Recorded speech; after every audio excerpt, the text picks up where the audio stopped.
Bonjour. Bonjour à tous. Donc, je suis Sylvain Nivard, je suis aveugle.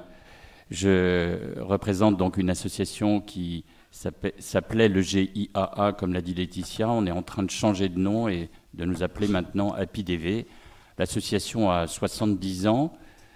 On a été fondé en fait par quelques aveugles qui se sont pris en main en se disant on veut pouvoir, à l'époque on était quand même assez cantonné dans des métiers manuels, d'accordeur de piano ou de rempailleur de chaises, et donc ils voulaient accéder à des métiers plus intellectuels. Qui dit accéder à des métiers intellectuels dit faire des études, et qui dit faire des études dit accès aux livres. Donc assez rapidement, on s'est porté sur l'édition adaptée, sur le fait de proposer à des aveugles ou à des malvoyants des adaptations et de pouvoir le faire à la demande, parce que comme on l'a dit tout à l'heure, comme Vanessa l'a très bien expliqué tout à l'heure, on a une grande famine et donc nous travaillons surtout à la demande. Quand vous avez des élèves scolaires ou des étudiants, la probabilité qu'ils trouvent l'ouvrage dont ils ont besoin est très faible, donc nous travaillons à la demande des personnes. Ce que j'ai envie d'évoquer, c'est qu'on a, grâce à Laetitia, hein, ma voisine, on a déjà beaucoup accueilli de 10. On a quelques dizaines, pratiquement une centaine d'abonnés 10 maintenant, et qui peuvent accéder à notre offre de deux façons, soit accéder à ce qui est en catalogue, ce qui a déjà été demandé par d'autres auparavant. Ça, c'est un premier niveau d'offre. Si vous êtes à l'aise avec l'informatique, vous pouvez aller directement sur le site de la BNFA et télécharger ce qui est en catalogue. Si vous êtes un peu moins à l'aise, vous pouvez nous appeler. Il y a des bénévoles qui vont vous aider. Et puis, il y a un deuxième niveau d'offre qui correspond donc à travailler à la demande, à pouvoir accéder à tout type d'ouvrage. Donc aussi bien des manuels scolaires que des livres pour des étudiants, que des romans. Donc on travaille à la demande. Il suffit que ça ne soit pas dans le catalogue pour qu'on le fasse.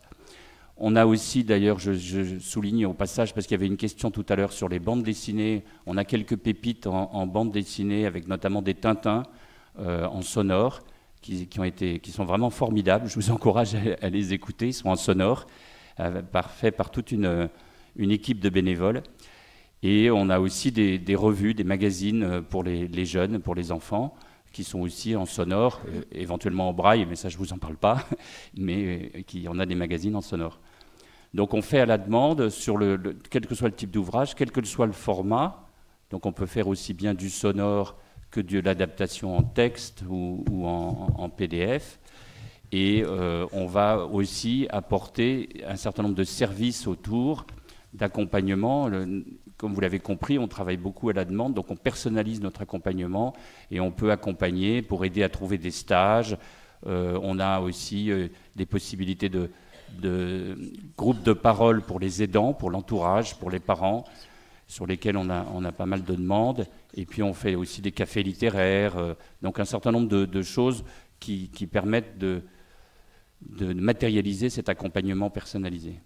Voilà ce que j'avais envie de dire. Ce que je peux dire aussi, parce que j'ai compris qu'il y avait pas mal de bibliothèques publiques dans la salle, on a aussi des partenaires. On parlait tout à l'heure de Saint-Jacques-de-la-Lande, qui est un de nos partenaires, avec lequel on a une convention qui leur permet d'accéder à nos collections et à nos possibilités d'adaptation à la demande. Donc on peut le faire pour toutes les bibliothèques publiques s'il y en a que ça intéresse. Merci à vous.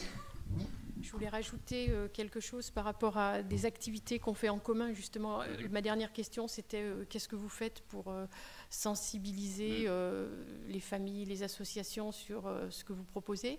On a fait un travail en fait de formation, de sensibilisation avec les gens de l'association qui sont en charge de l'accessibilisation des supports. On a effectivement, merci de le préciser, j'allais oublier, on a commencé à sensibiliser nos bénévoles de façon à ce qu'ils soient en capacité de vous accueillir. On démarre un peu, donc nous ne sommes pas du tout des spécialistes de la dyslexie et de tous les troubles 10. me faites pas dire ce que j'ai pas dit, mais on a cette sensibilisation et voilà, on sera heureux de vous accueillir.